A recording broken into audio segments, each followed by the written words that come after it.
You know, I'll be honest, when it comes to pet-proofing the home, people hide the chocolate, the raisins, the grapes. They don't hide the plants. But they overlook the plants. Right. And here we have 3 different categories: poisonous, toxic, and safe. What that means is poisonous, if they get into even a little bit, it could be fatal. Toxic, if they get into a little bit, they can get an upset tummy, right? Vomiting, diarrhea. And then safe here are plants that, if they do chew on it, yeah, they could have a little bit, but they're not gonna love it, but they won't have major issues. 2 that pop up right away are azaleas and daffodils. These go in the poisonous category. This one can cause coma. This one can cause muscle tremors and seizures. So you want to stay away from these. These are what we call poisonous. Of course, we have hydrangeas and begonias. Those can both cause a little bit of vomiting and diarrhea. And then, of course, we've got the safe category. We've got some Gerber daisies, and of course, we have a Boston fern. Yeah, we have ferns all over the house, and the cats and the dogs are fine with them, yeah. Let me be clear. If you even suspect that your pet got into any of these plants and you're worried, call poison control, because that way it gives you the peace of mind and it tells you whether to go to the vet. And if you only have 3 days. That's it. Right. Let's do this. Let's take the Boston fern. We'll put this in our garden, okay? Yes. This one will say. Boston fern can stay. Boston fern can stay, yeah. Let's talk about heat. I see back here, it caught my eye, this thermometer here. And this thermometer, it reminds me of a question I used to ask my parents, and I'm sure a lot of kids out there are asking their parents the same thing. Mom, Dad, do dogs and cats sweat?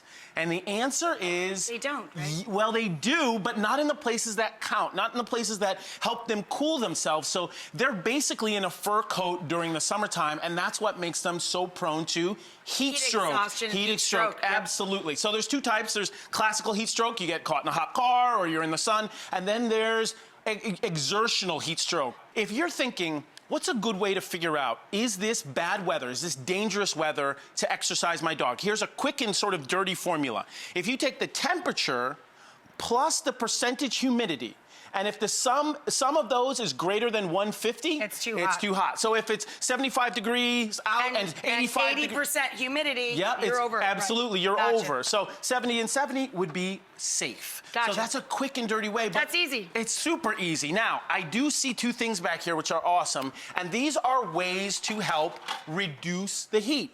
First one, a cooling mat. Works by conduction. Simple. Hot dog transfers all their heat to a cool mat. Here's the key about this, though.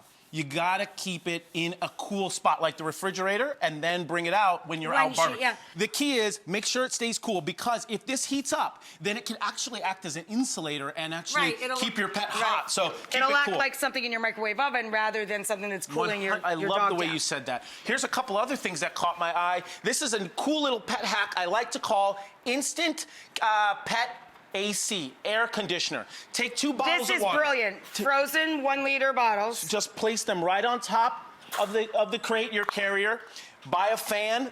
This is battery-powered fan. You just turn it on like this. It's on, and you basically just place it right in front of the carrier. So as the hot air hits the ice, it circulates. It's like a little air conditioning system. Absolutely, it's like convection. And most importantly, fresh water. You gotta have fresh water. And every time I fill Isabeau's water, I put those super large ice cubes. Oh, that's perfect. I have a tray that makes the giant ice cubes. I put the ice cubes in and a little bit of water, and as the ice melts, it keeps the water super cold. Does she play in it? No. No, she doesn't. No, she's just a princess. At 14, she'll only drink ice water now.